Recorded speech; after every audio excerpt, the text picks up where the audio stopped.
มันบ่เตียนคือตะพังเซเอามาพาเนาะพี่น้องบันทิลาเอาไปดังเนาะ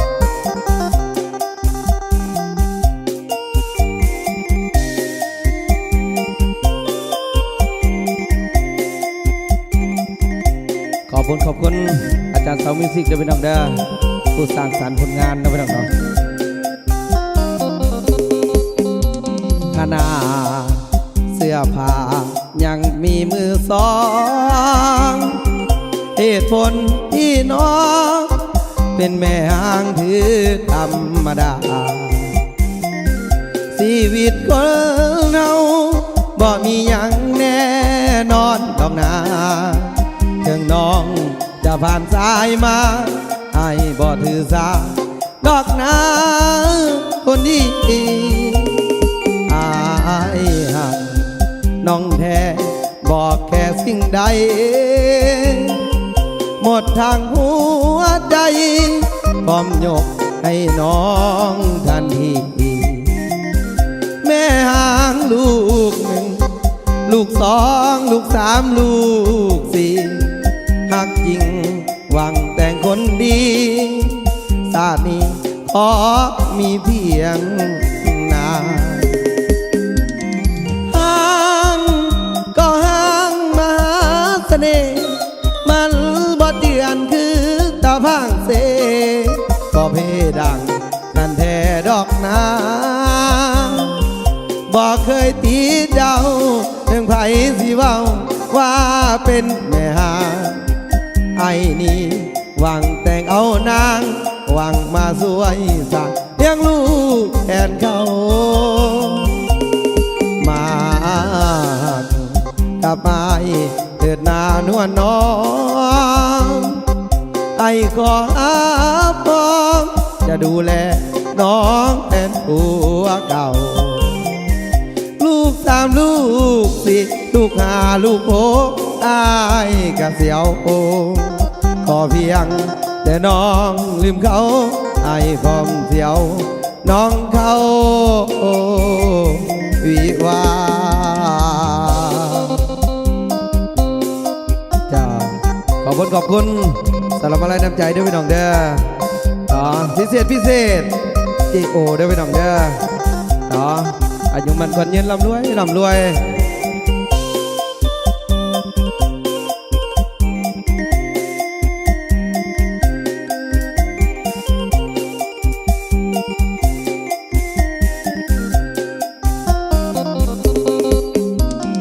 ห่างก็ห่างมาหาเสน่ห์มันบ่เดือนคือตาพังเสบ่เพดังนั่นแท้ดอกนาบอกเคยตีเจ้าถึงไผสิเว้าว่าเป็นแม่หาไอ้นี่หวังแต่งเอานางหวังมาสวยสักเลี้ยงลูกแทนเขามากับไอ้เถิดนานวลน้องไอ้ขอ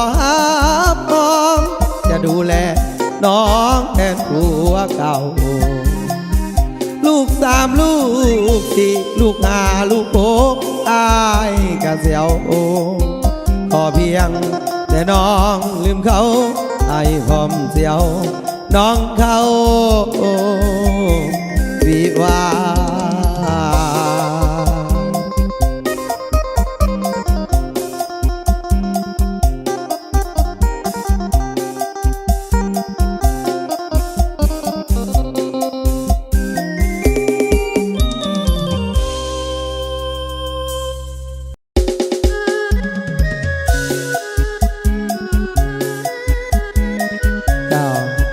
จนก็มีหัวใจนะพี่น้องพิเศษเด้อ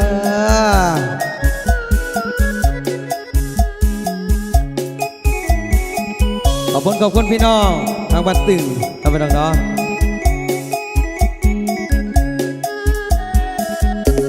แม่น้องบอกว่าอย่ามากับคนจนเดี๋ยวเบิ่งตัวตนก็เป็นคนทุกข์ยากได้ฟังคำนี้ เต็มที่แล้วรอหัวใจน้องบอกเป็นไปบ่ได้ต้องเลยต้องมาแย่ตาบุญพาป่าน้องลาก็บ่สนใจมือถือแล้วก็โหลดไหนซื้อให้เพื่อเอาใจนาน้องลืมแล้วบ่สัญญาบุญกระตือบ้านกาองค์พระราชกำลังสร้างเส้นทางหาเอาสองคนอายจนก็มีหัวใจหากน้องเท่าใดหากไปก็เท่านั้นบ่มีความหมายน่าเสียดายหากมาตั้งนานถึงวันนี้หัวใจสถานน้องตะวันเจ้านั้นเปลี่ยนไปขอลาบุญวาสนาบ่มีอายจนอย่างนี้คนดีน้องบ่สนใจไอขอลาก่อนขออวยพรให้น้องสดใสตายคนนี้หากน้องเดาใดอยากบอกให้ว่ารักเหลือ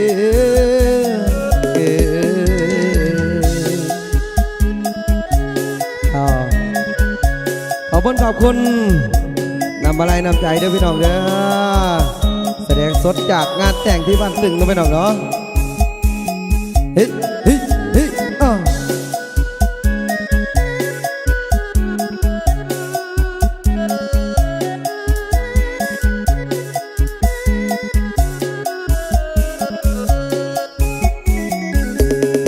อายจนก็มีหัวใจหากน้องเท่าใดหากไปก็เท่านั้นบ่มีความหมายน่าเสียดายหากมาตั้งนานถึงวันนี้หัวใจสถานน้องตาบานเจ้านั้นเปลี่ยนไปขอลาบุญวาสนาบ่มีอายจนอย่างนี้คนดีน้องบ่สนใจไอขอลาก่อนขออวยพรให้น้องสดใสตายคนนี้หากน้องเท่าใดอยากบอกให้ว่าฮักลือ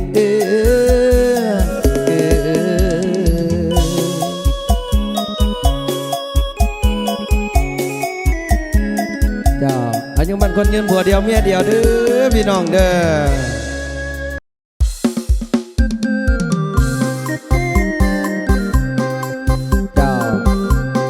แค่แต่แค่เมียเราไม่ต้องเนาะพิเศษเด้อเนาะแต่ยายสมใจบริพัตรเราไม่ต้องเนาะนายบ้านสมเราไม่ต้องเด้ออายหักน้องแท้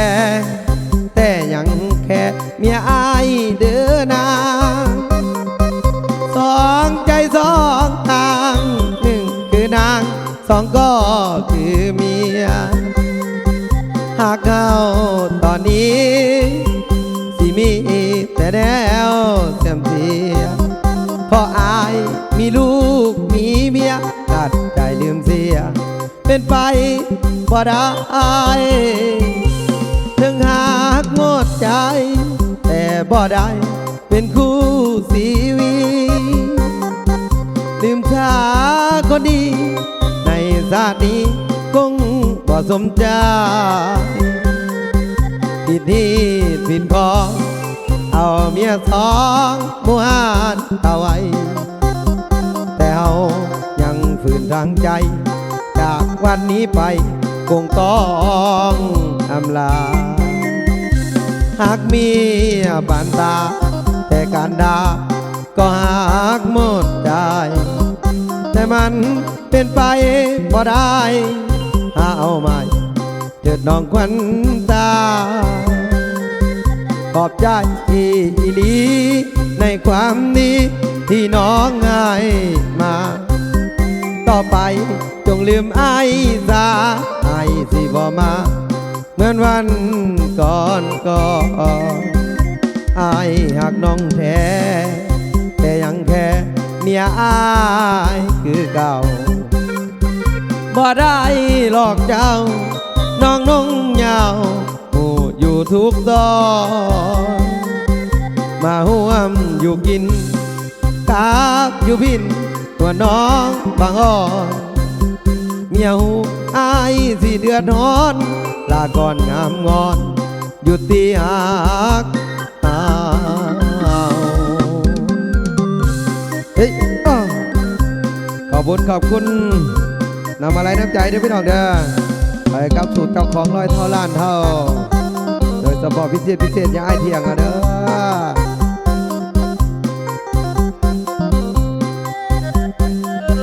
หากมีปานตาแต่การด่าก็หักหมดใจแต่มันเป็นไปบ่ได้หาเอาใหม่เกิดน้องควันตา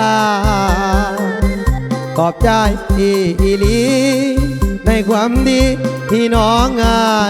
มาต่อไปจงลืมอายซาไอ้สิบ่มาเหมือนวันก่อนอายหักน้องแท้แต่ยังแค่เมียอายคือเก่าบ่ได้หลอกเจ้าน้องนงยาวหูอยู่ทุกตอนมาห่วมอยู่กินกาบอยู่พินนวลน้องบางอ้อเมียหูอายสิเดือดร้อนลาก่อนงามงอนอยู่ตีหักเฮ้ยเจ้าขอบคุณนะพี่น้องนะแสดงสดอยู่บ้านส้มนะพี่น้องเด้องานกุญแจนะพี่น้องเนาะเฮ้ย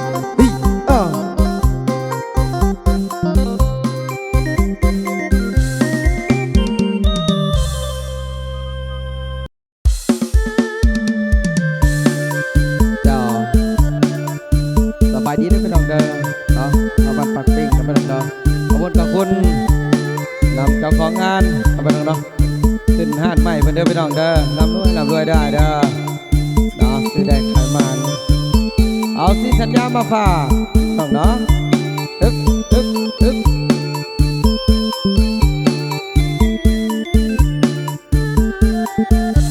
เมื่อสิ้นสัญ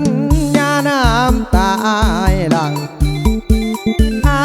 คิดเห็นเบื้องหลังเห็นภาพหน้านางน้ำตาหลั่งไหลคิดถึงหากเก่า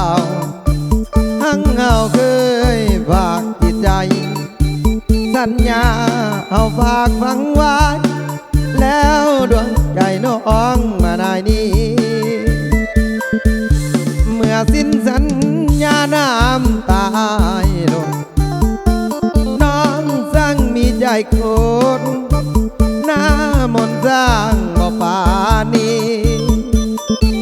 สาบานครั้งก่อนสัญญาว่าจะบ่นี้แต่แล้วความรักที่มีน้องก็ดีก็มายิ่งยิ่งลวงน้องสร้างลวงให้ได้ดังใจนี้อายก็มอบให้ดวงใจเป็นผู้สรรเสริญหากเดียวเท่านี้ต้องสั่งลวงอายเหลือเกินหากน้องต้องซื้อด้วยเงินอายที่ขอมืออีกด้วยความจนเมื่อสิ้นสัญญาน้ำตาตกเหมือนได้ตกหน้าลงแพ้อกและใจไอ้ก็ยอมทนถึงน้องจะรอหัวใจ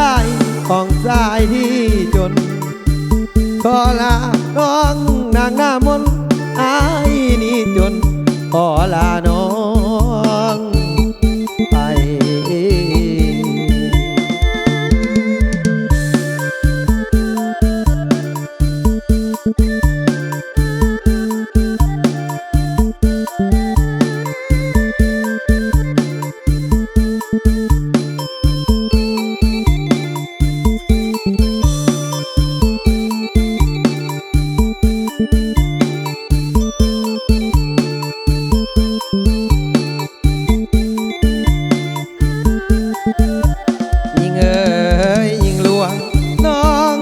ลวงไอ้ใด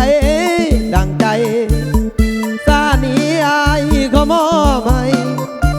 ดวงใจเป็นผู้สรรเสริญหากเดียวเท่านี้น้องสร้างลวงไอ้เหลือเกินหากมองคงซื้อด้วยเงินไอ้จึงขอเมื่อหลีกด้วยความจนเมื่อสิ้นสัญญาน้ำตายตกเหมือนได้ตกนรกแพ้อกและใจไอ้ก็ยอมทนถึงน้องจะรอหัวใจของสายที่จนขอลาจากน้องหน้ามนต์ไอ้นี่จนขอลาน้องไป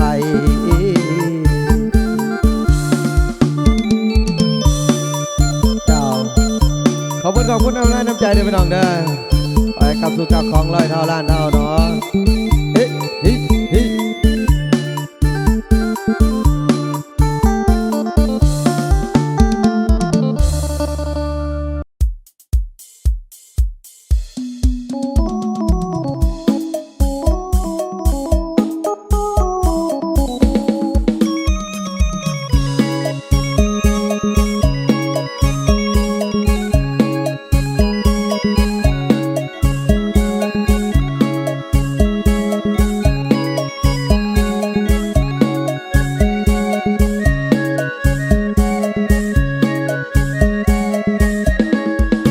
ผู้สาวคำนางพอแต่เลี้ยวเห็นหน้า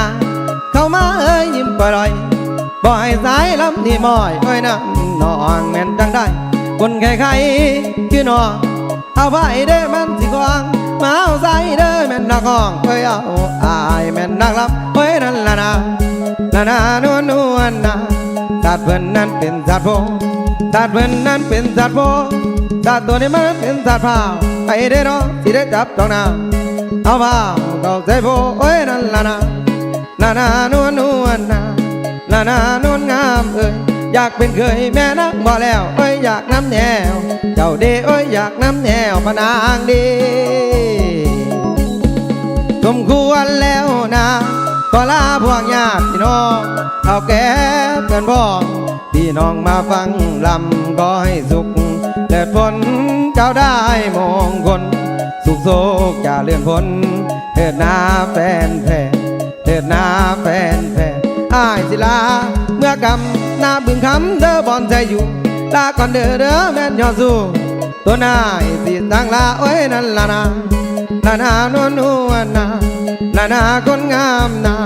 เบิ่งตาเป็นบัดแต่ใดเมื่อเป็นใบไหลแม่ไอ้บ่กันหรือบ่พอใจเจ้ากันหรือบ่พอกระจายเจ้า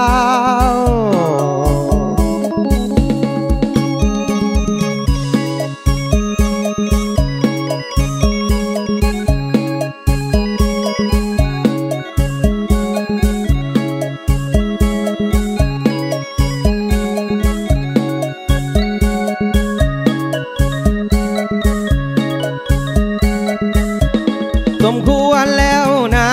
ขอลาพวกญาติพี่น้องเอาแก่เพื่อนพ้อง